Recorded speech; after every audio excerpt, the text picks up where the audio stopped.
जब मेरे दिव्यांग भाई बहन भारतीय साइन लैंग्वेज की बात हो या तो सुगम्य भारत का अभियान हो, उसको लगता है कि अब मेरी भी डिग्निटी है, मेरे प्रति देश के नागरिक सम्मान के भाव से देखता है।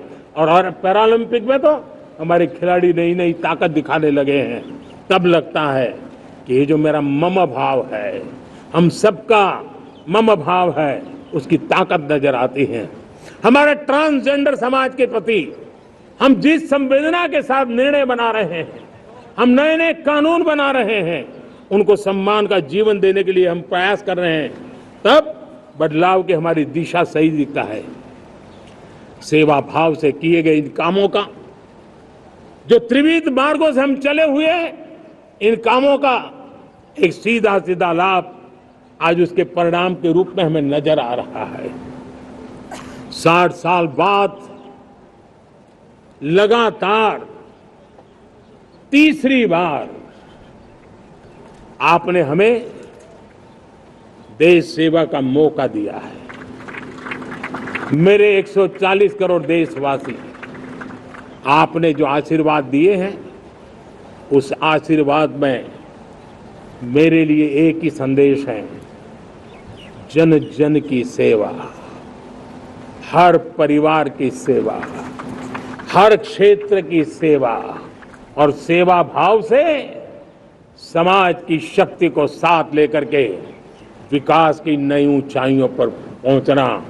2047 विकसित भारत के सपने को लेकर के चलना, उसी एक संदेश को लेकर मैं आज लाल किले की प्राचीर से हमें आशीर्वाद देने के लिए मैं कोटि कोटि देशवासियों का सर झुका करके आभार व्यक्त करता हूं।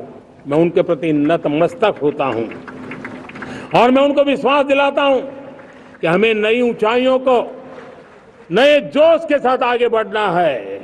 हमें सिर्फ जो हो गया है वो संतोष मान करके बैठने वाले हम लोग नहीं हैं, वो हमारे संस्कार में नहीं है। हम कुछ और करने के लिए, कुछ और आगे बढ़ने के लिए और कुछ और नई ऊंचाइयों को पार करने के लिए हम आगे बढ़ना चाहते हैं। विकास को, समृद्धि को, सपनों को साकार करने को, संकल्प को लिए जीवन खपाने को हम अपना स्वभाव बनाना चाहते हैं, देशवासियों का स्वभाव बनाना चाहते हैं। मेरे प्यारे देशवासियों, आज नई शिक्षा नीति बहुतेक मात्रा में कई राज्यों ने उसको अच्छा इनिशिएटिव लिए हैं और उसके कारण आज एक 21वीं सदी के अनुरूप हमारी शिक्षा व्यवस्था को जो हम बल देना चाहते हैं और विकसित भारत के सपने के लिए जिस प्रकार से मानव समूह तैयार करना चाहते हैं, नई शिक्षा नीति बहुत बड़ी भूमिका अदा। मैं नहीं चाहता हूं कि मेरे देश के नौजवानों को अब विदेशों में पढ़ने के लिए मजबूर होना पड़े। मध्यम वर्गीय परिवार के लाखों करोड़ों रुपया बच्चों को विदेश पढ़ने के लिए भेजने में खर्च हो जाए। हम यहाँ ऐसी शिक्षा व्यवस्था का विकसित करना चाहते हैं कि मेरे देश के नौजवानों को विदेश जाना न पड़े, मेरे मध्यम वर्गीय परिवारों को लाखों करोड़ रुपया खर्च करना न पड़े। इतना ही नहीं, ऐसे संस्थान निर्माण हो ताकि विदेशों से लोग भारत के अंदर उनका मुंह मोड़े। अभी अभी हमने बिहार का हमारा गौरवप्रद इतिहास रहा है, नालंदा यूनिवर्सिटी का पुनर्निर्माण किया है। फिर से एक बार नालंदा यूनिवर्सिटी काम करना शुरू कर दिया है, लेकिन हमें शिक्षा के क्षेत्र में फिर से एक बार सदियों पुराने उस नालंदा स्पिरिट को जगाना होगा, उस नालंदा स्पिरिट को जीना होगा, उस नालंदा स्पिरिट को लेकर के बड़े विश्वास के साथ विश्व की ज्ञान की परंपराओं को नई चेतना देने का काम हमें करना होगा। मुझे पक्का विश्वास है कि नई शिक्षा नीति ने मातृभाषा पर बल दिया है। मैं राज्य सरकारों से कहूंगा, मैं देश की सभी संस्थानों से कहूंगा कि भाषा के कारण हमारे देश की टैलेंट को रुकावट नहीं आनी चाहिए, भाषा अवरुद्ध नहीं होनी चाहिए, मातृभाषा का सामर्थ्य हमारे देश के छोटे छोटे गरीब से गरीब मां के बेटे को भी सपने पूरा करने का ताकत देता है। और इसलिए हमने हमारी मातृभाषा में पढ़ाई, जीवन में मातृभाषा का स्थान, परिवार में मातृभाषा का स्थान, उसकी ओर हमें बल देना होगा।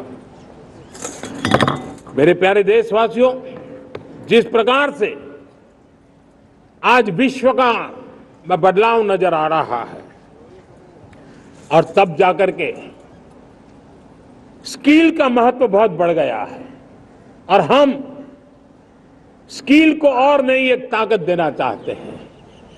हम इंडस्ट्री 4.0 को ध्यान में रख करके हम स्किल डेवलपमेंट चाहते हैं। हम जीवन के हर क्षेत्र में, हम एग्रीकल्चर सेक्टर में भी कैपेसिटी बिल्डिंग करके देने के लिए स्किल डेवलपमेंट चाहते हैं। हम तो हमारा सफाई का क्षेत्र हो, उसमें भी एक नए स्किल डेवलपमेंट की ओर बल देना चाहते हैं। और हम स्किल इंडिया प्रोग्राम को बहुत व्यापक रूप से इस बार लेकर के आए हैं। बजट में भी इसका बहुत बड़ा, इस बजट में इंटर्नशिप को भी हमने बल दिया है ताकि हमारे नौजवानों को एक एक्सपीरियंस मिले, उनकी कैपेसिटी बिल्डिंग हो और बाजार में उनका ताकत दिखाई दे। उस प्रकार से मैं स्किल युवाओं को तैयार करना चाहता हूं। और जिसे कई बार, और दोस्तों, आज विश्व की परिस्थिति को देखते हुए मैं साफ साफ देख रहा हूं कि भारत का स्किल्ड मैन पावर जो है, हमारा स्किलफुल जो नौजवान है, वो ग्लोबल जॉब मार्केट में अपनी दमक बनाए। हम उस सपने को लेकर के आगे चल रहे हैं। साथियों, विश्व जिस तेजी से बदल रहा है, जीवन के हर क्षेत्र में साइंस और टेक्नोलॉजी का महत्व बढ़ता चला जाने वाला है। हमें साइंस को बहुत बढ़ देने की आवश्यकता है। और मैंने देखा चंद्रयान की सफलता के बाद हमारे स्कूल कॉलेज के अंदर साइंस और टेक्नोलॉजी के प्रति एक नई रुचि का वातावरण बना है, नई दिलचस्पी बढ़ी है। तब हमारे शिक्षा संस्थानों ने ये जो मनोभाव बना है, उसको नर्चर करने के लिए आगे आना होगा। भारत सरकार ने भी रिसर्च के लिए सपोर्ट बढ़ा दिया है। हमने ज्यादा से ज्यादा चेयर स्थापित किए हैं।